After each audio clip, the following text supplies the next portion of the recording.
And now, please give a warm welcome to Kate Lowenstein, Deputy Editor of Well, and Peter Attia, physician, author, and host of the Drive podcast.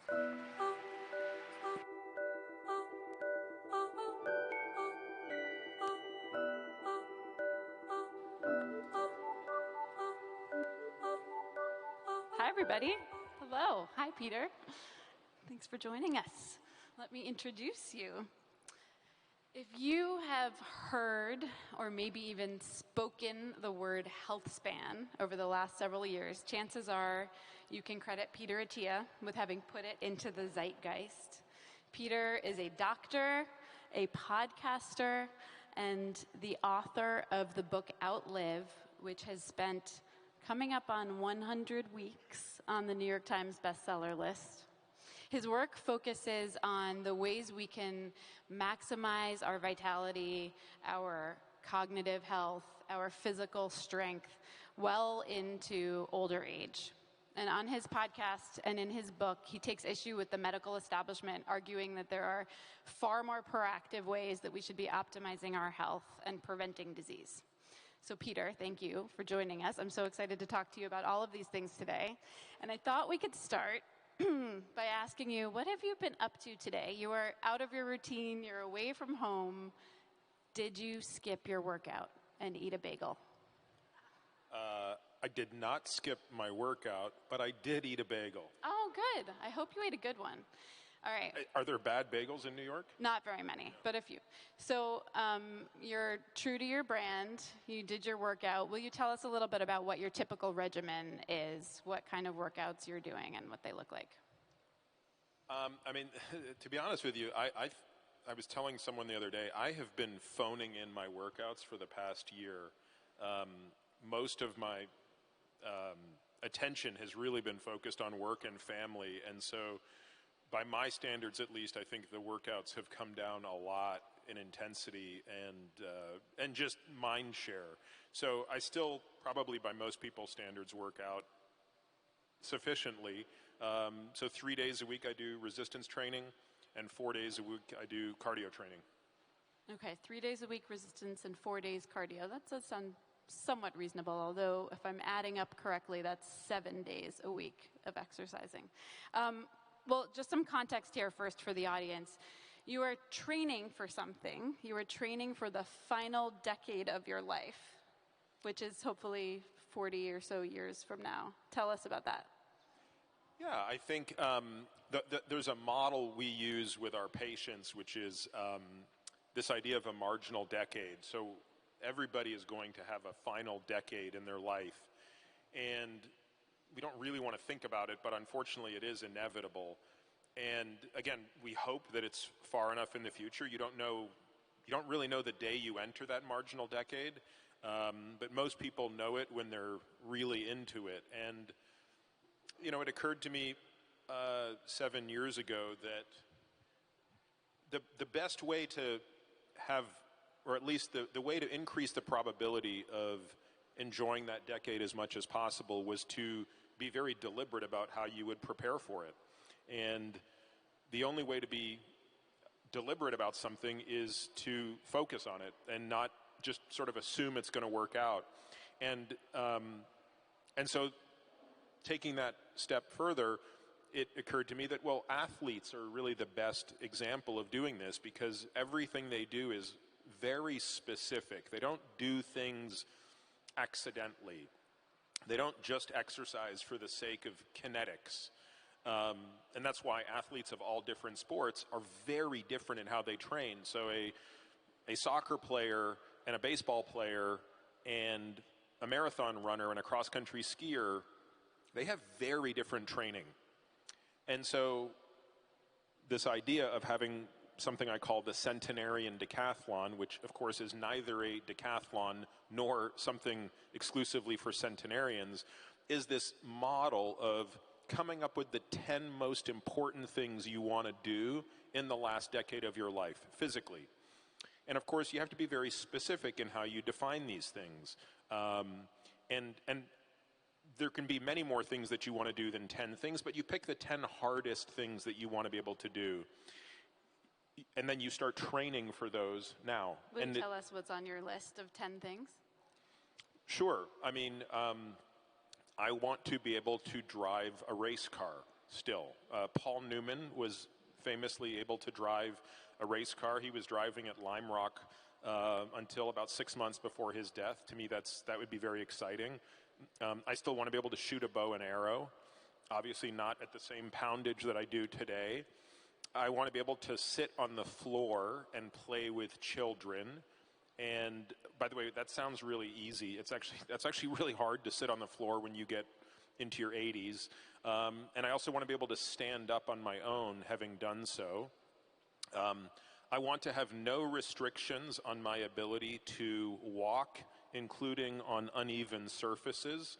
So that would mean I want to be able to walk like on, ground that is undulating. And again, something everybody in this room takes for granted, that becomes insanely difficult when you're in the 9th decade of your life and you don't have the fast twitch muscle fiber to react to a misplaced step. Will you tell us a little bit about, for example, what are you doing to train for being able to walk on uneven ground when you're a lot of things that look really stupid and boring, but a lot of foot exercises, a lot of jumping exercises, a lot of strengthening exercises that ensure that my strength is high enough now so that as it inevitably declines, which it is and will, I still am managing to get to that last decade with a high enough amount of power, which is kind of the critical feature to be able to do some of those things.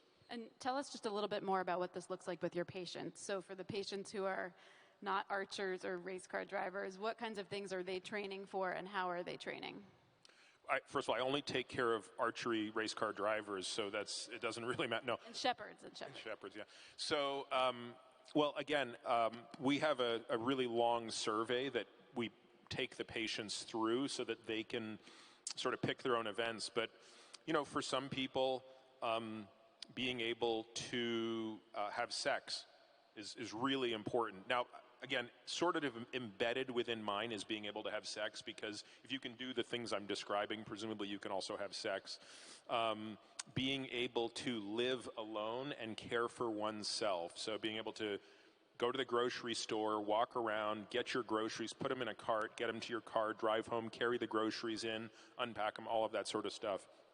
Very important. Dancing is something that comes up a lot, and also, by the way, very hard. Again, not for anybody in this room, but to be able to dance is actually a very complicated physical and cognitive task as you age. So let's say I want to be able to dance when I'm 90. I'm 42 now. What do I need to be doing tomorrow? You need to be doing a lot of training. What does that look like? What kind of training?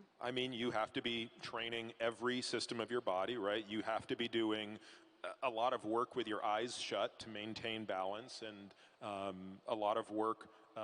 Again, it's hard for me to tell you what you would need to do because I haven't evaluated you to see where your shortcomings are. So this assessment only makes sense in the context of measuring you against a whole bunch of standards, seeing where your deficits are, and then building up all of those deficits to the level that we predict is necessary to match the decline. I'm speaking for myself here, but maybe also for some people in the audience. I feel really accomplished when I reach that 150 minutes of exercise every week that's recommended. And I'm getting the exercise in around my busy life, my work, my kids. What do you say to someone like me? I'm not doing 7 days a week of exercise. Am I doing it wrong? What do I need to know about doing it better? I think that one of the challenges of evaluating exercise literature, which is where this idea of the 150 minutes a week comes from, is it's input focused rather than output focused. And so I take issue with all of those things because it's simply not possible to look at somebody who's only telling you what they're doing and knowing what the benefit is without understanding the result of what they're doing. And so although I get asked a lot, hey, how much should I do? I say, I don't know. why don't you focus on what we know the outcomes need to be? So it's more important for me to say, look, if your VO2 max, which is just a marker of your overall cardiorespiratory engine, if your VO2 max is here, but we really think that you're going to achieve benefits here, that's the thing I want to fixate on. If I know that you have this much muscle mass and your strength metrics are at a certain level, but they're not where we want them to be, then that's what I want to focus on. And honestly, like, the intensity with which a person is able to or willing to train plays a much greater role in those outcomes than just the number of hours. Again, I'm like, by my standards, again, I'm kind of phoning it in on these workouts. If I was able to put twice the soul into the workouts I do, I would be in better shape than I am today. I'll try to make those 150 minutes count for myself. Okay, I want to zoom out for a second. I want to go through the big themes in your book and then get some actionable advice for the audience. So fitness is one of the 5 tools, of course, that you emphasize in your book for accomplishing a long and healthy life. The other 4, just to breeze past them, are eat a healthy diet, get sufficient sleep, use pharmaceuticals and supplements appropriately, and manage your emotional health. There's so much packed in there. We can't get through all of it today. So I'm sorry, but I'm going to ask you to help us prioritize a little bit. If everyone in this room were to go home tonight and decide that they're going to change, let's say, 3 things about what they're doing, how they're living, how would you help us prioritize? How should we think about that if we, with the aim of being healthier 20 years from now? Yeah, you're not going to like my answer, because if you could only do 3 things, you want to do the 3 things that are going to bring the most value, right? If there's a response curve to input versus output, they tend to be sigmoidal, which means you're going to get more benefit with less work further down the curve. So my response to something like that is, you have to take stock of how you're doing on each of those things. So if a person is sleeping 5 hours a night, it's hard for me to imagine something that is going to give them more leverage than getting that from 5 hours to 7 or 7.5 hours a night. Whereas if somebody is sleeping 7.5 hours a night, iterating on what their stupid sleep tracker says, and maybe they should be, doing some little tiny machinating thing on the periphery, is totally irrelevant. Again, if somebody's not exercising at all, boy, going from nothing to 90 minutes a week of exercise, literally will reduce their all-cause mortality by 15%. There are very few things you can point to that will have that much of an effect. Whereas if somebody is exercising 7 hours a week, going to 9 hours a week is very marginal in its gain. I want to talk a little bit more about fitness, specifically how much emphasis you put on weight training in your work. Will you talk to us a little bit about the value of that and sort of what we can expect to gain by focusing more on weight training than cardio? Yes, to be clear, I think these are equal, and I don't think one should prioritize one over the other unless you're an individual who's disproportionately done one. If you're a person who runs 7 days a week and you've never been to a weight room, yeah, we have a lot of work to do, but everybody needs to be doing both of these things. I do think people are really starting to wake up to the idea that everybody, especially women, need to be doing resistance training. Women have this issue that crops up in the middle of their lives where, unless they're placed on hormone replacement therapy, they're going to lose all their estrogen. Estrogen is the most important hormone for bone health. And so women become disproportionately susceptible to osteoporosis, which of course dramatically increases the risk of injury and ultimately mortality. So strength training, resistance training with weights, including weights that are very heavy, is important to offset that. And, if we just want to be glib about it, we should just acknowledge, have you ever met a person at the end of their life that said, God, I wish I had less muscle. I just wish I wasn't so strong. It's impossible, right? You cannot, within the bounds of reality, overdo it in this regard outside of extreme weird things that nobody's going to go and do anyway, right? So we really all benefit tremendously from strength. It makes an enormous difference in that marginal decade when frailty becomes such an important contributor to not just mortality, which is stark, but also morbidity and quality of life. The inability to exert force on the outside world is a major drawback in your ability to participate in life. Everything we do requires transmission of force to the outside world. Talk about that a little bit more. Well, getting up off the floor. Why is it so hard to get up off the floor? It's really hard to do because your hip is at 90 degrees and you're using one leg to move most of your weight. Now, again, all of you can do this with your eyes shut today, but virtually nobody can do this above the age of 75. So think about how you just take that for granted right now. The fact that you could play with your kid. You have 2 young kids. You take for granted that you can get on the floor and play with them. But what if you want to be able to do that with a grandkid or a great-grandkid and you can't? And instead, all you do is sit in a chair at the back of the room and tune out and pull back from participating in life. I think, having kids is a nice way to see what experiencing life is like, because it's a lot of it is about play and physicality. Can you tell us a little bit about working with a patient, let's say, who's 50s, 60s, and aiming for being in their 90s and getting down on the floor? What does that work look like? How do you know that they're heading in the right direction? I'm still trying to get a little bit of an answer to the question of like how we all take stock of where we are and what we need to be doing differently. So we do an assessment on patients that takes about 2 days, and it's a pretty robust physical assessment that has them testing everything we want to understand about them. So we want to understand markers of aerobic fitness, peak aerobic fitness, base aerobic fitness. We want to understand multiple different patterns of strength, multiple different patterns of explosivity, multiple different patterns of movement. And there's, I forget, maybe 27 things that we'll test in this assessment. And you're going to be ranked on a 1 to 4 scale, basically, depending on your capacity to do a movement against your body weight, to do a movement against external load, and then to do a movement explosively. And so nobody is going to score perfectly on this assessment. It's very demanding. But again, the report card now becomes the training tool. So now we know, based on your assessment and your goals, where the gaps are, and then you train for those gaps.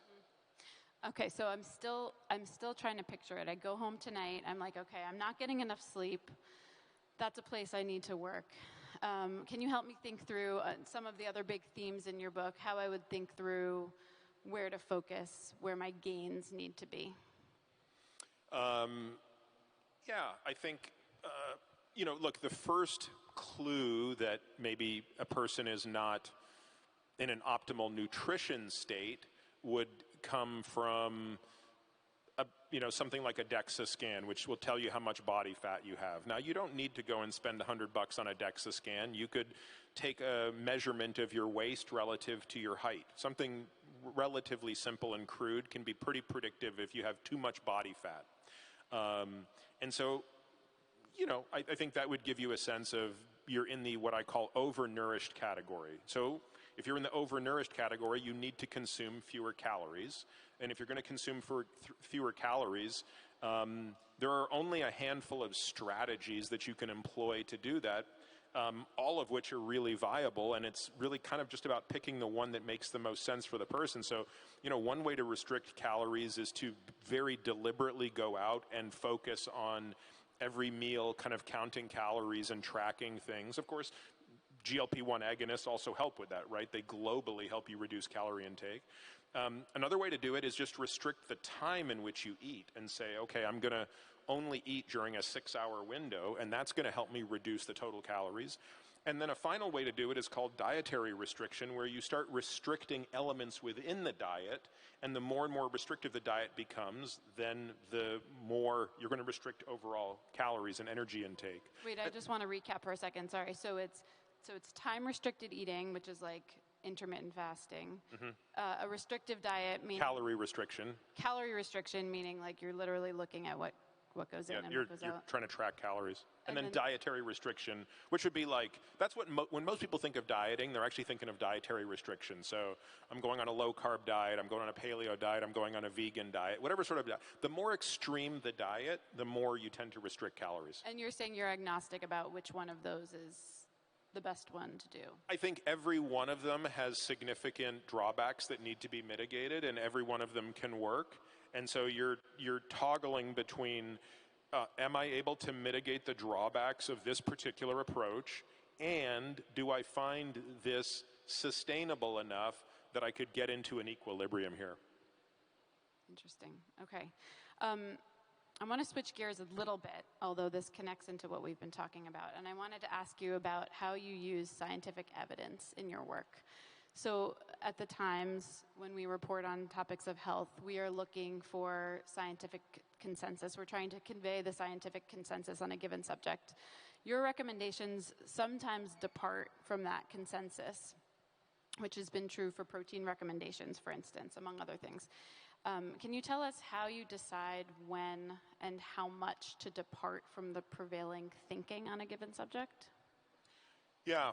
So I think, again, we should clarify scientific consensus versus medical consensus, because I think, no offense to the medical community, but I think the bar is considerably lower. Can you clarify what you mean by that? Well, let's take nutrition science as an example, right? So again, no disrespect to the field of nutrition science, but I think even those in nutrition science would acknowledge you can't compare nutrition science to genetic science. You can't compare nutrition science to physics, right? So there are hard sciences where you can do experiments that virtually unambiguously answer questions. And then there are fields where you simply can't do that. And unfortunately, in the case of human nutrition, we are never going to be able to get to a consensus. So instead, what you have to do is ask the question, can I do a better job analyzing all available data than the medical consensus? And sadly, the answer is yes. That's a big statement. Yeah, it is. When you say I, you mean you, Peter Attia. Not me personally, but our team of analysts. And I'm certainly not alone in my views. I mean, if you bring up protein recommendations, for example, the medical consensus is that the adequate amount of protein is 0.8 grams per kilogram of body weight. But how many people who parrot that claim have actually read all of the papers that go back to where that recommendation came from? Are you saying that you have? Yes. Yeah. I mean, I do want to push back a little bit on the protein thing, just for a minute. We can get into the granular back and forth. So we recently ran a story. I know you know. And here's what we found. So, you know, there's absolutely debate about what the protein recommendation should be and whether the national recommendations are high enough, for sure. But after talking to dozens of topic experts, researchers who have been studying this topic for essentially their entire careers, I do think we were able to find somewhat of a consensus. And of course, going through the research as well, our reporters do that. And the consensus was, you know, you can probably max out on double the recommendations of the U.S. recommendations, double the 0.8 grams per kilogram of body weight. You are recommending triple the U.S. recommendation. You're recommending 2.2. No, we recommend 1.6 to 2.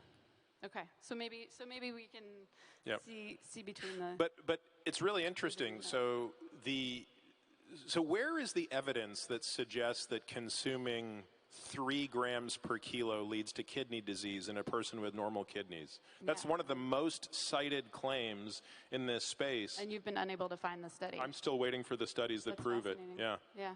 By the way, go back to the references for where the 0.8 grams per kilo came in the RDA, and you know what you'll find?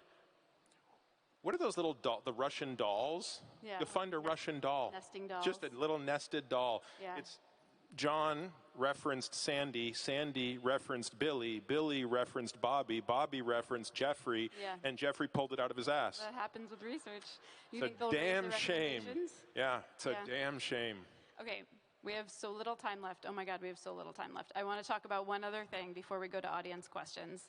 And you made reference to testing earlier, and this is a theme that comes up in your book a lot. So you recommend a lot of medical tests, many of which are outside of the standard medical workup, scanning for visceral fat, the ApoB test, which tests for cardiovascular risk. Only in the United States. This is actually kind of amazing to me. Even in backwards countries like Canada, they have figured out to recommend ApoB as the standard test for ASCVD screening. All of Europe recommends this.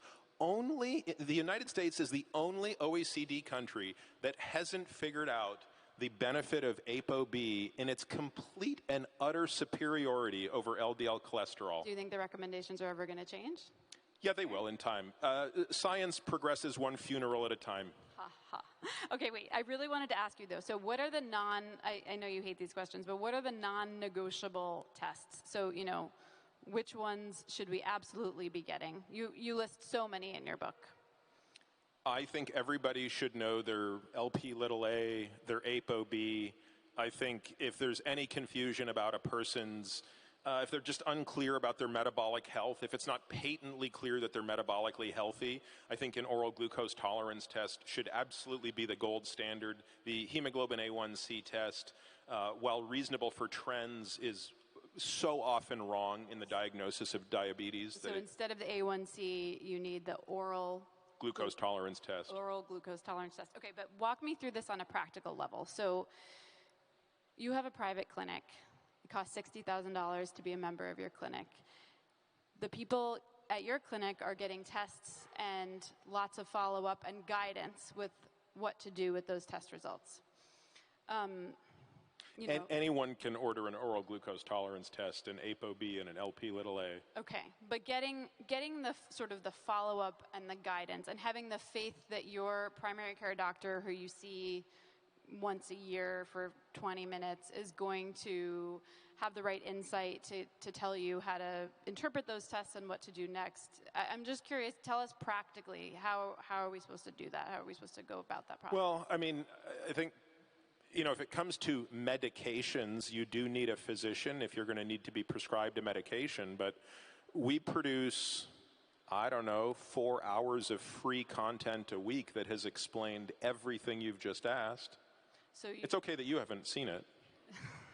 I have seen it, but My point is, all of this information is out there. There is nothing, so do nothing, your own research, nothing. In other words. Well, it's like, I mean, look, I can only do what I can do, but my entire purpose on this planet is to make this information available. Mm-hmm. And virtually everything I do is out there in the open. It's free. There's no magic secret. None of my patients are getting access to information that I haven't put out for the past 12 to 14 years. Mm-hmm. And yes, we remove so much of the friction because we know what to do with that information. Mm-hmm. But the good news is, look, we live in a world today that's very different from 5 years ago. Doctors today are far more interested in prevention. They're far more interested in understanding what I describe as medicine 3.0. And frankly, I just don't meet that many doctors who don't want to be able to put this into their practice. And so, you know, I mean, our largest demographic, I mean, I think 25% of our audience is physicians, right? So 25% of the people that consume my content are physicians. And so that has to tell me that there are lots of other doctors out there who are soaking this up and implementing it on their own. Oh, that's fascinating. We have very little time left, and I want to give the audience an opportunity to ask a question. Oh my gosh, so many hands. Is there somebody here to run the mic? Yes? No? Oh, great. Okay. Am I going to pick the person to ask the question? Okay. I'm looking at this very enthusiastic person right here with the hat.